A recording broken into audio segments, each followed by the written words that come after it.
hollow body bass from the 60s. Check out that headstock. That's like a duck foot headstock or something like that, right? Really interesting stuff. So this came to me with a really badly bowed neck. I mean, this was a banana when I got it, you know? And I think I got an okay deal on it because it really needed a lot of work, and I didn't even want to do it. I put it in its case in the back for literally over a year. I think it sat there until I said to myself, gotta save that thing. And you know, the truss hardly was never going to work again. So what we did was we pulled all the frets out, and this was on a different post, you probably saw it. Pulled the frets out, leveled the fretboard, planed it with a straight edge, and then refretted it with new frets. And I wouldn't normally do that to an expensive instrument because you end up losing a decent amount of mass here because of the bow, and a decent amount of mass here. But it's a great way to save an inexpensive instrument that no one will really ever put the time into. And it, you know, it does it justice too. It's not that much of a loss. Like, check it out. I mean, it gets a little skinny here on the binding, right? It's pretty skinny. And then it gets thicker. And then it gets skinny again because we took off the wood.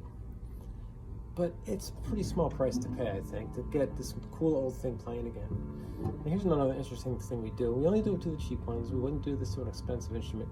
But, you know, the fret slots get so shallow you can't use them anymore, and you have to make them deeper. But you got binding on both sides, right? So you're going to get in there and you're going to route each one, and then don't go all the way to the edge. Of course, you would do that to an expensive instrument. Here, we just cut through the binding. So you see a little bit of the tang through the binding. Now, the only reason why I do it is because old Hofners were made that way. You see it on, we have one over there. So that's not such a bad thing. You've seen it before in other instruments. And it's, the amount of time we have into this is less than normal, and therefore we can charge less. So this is up for $850, and I think that's a pretty good price because, you know, hollow body bass, 30-inch scale, cool looking 60s, playing beautifully. We were able to get it to $850 because we didn't spend a week on it. We spent a day and a half taking the frets out, leveling, putting new frets in, gluing the fretboard back. I think that was loose. Other things to get it working. And, you know, it's a way of saving an old instrument, still keeping the price down. Of course, we never do that to an EBO or something expensive, but that is a quick fix to save a cool bass. And the tone is beautiful.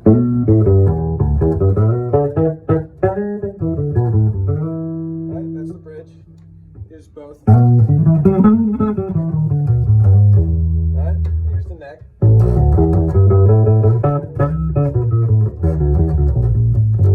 I hope you can hear it. Sometimes the phone doesn't pick up the bass frequencies.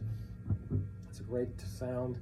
I'm playing it through this B15 here, which sounds great. You know what else sounds great? A B12, surprisingly. 12-inch speaker.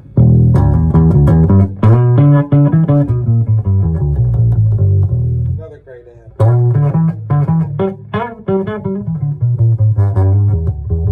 think you can get it to distort a little bit.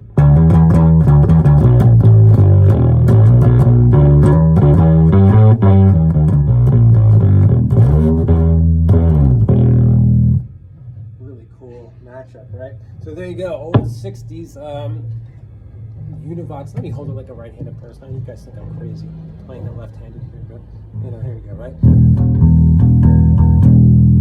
Good look, right? Cool headstock. Everything else is original on this thing. It's really a beautiful thing. You know, I think under $1,000 for something that is that cool and that fun, working that well, not a bad thing. And original case too. All right, thank you for watching.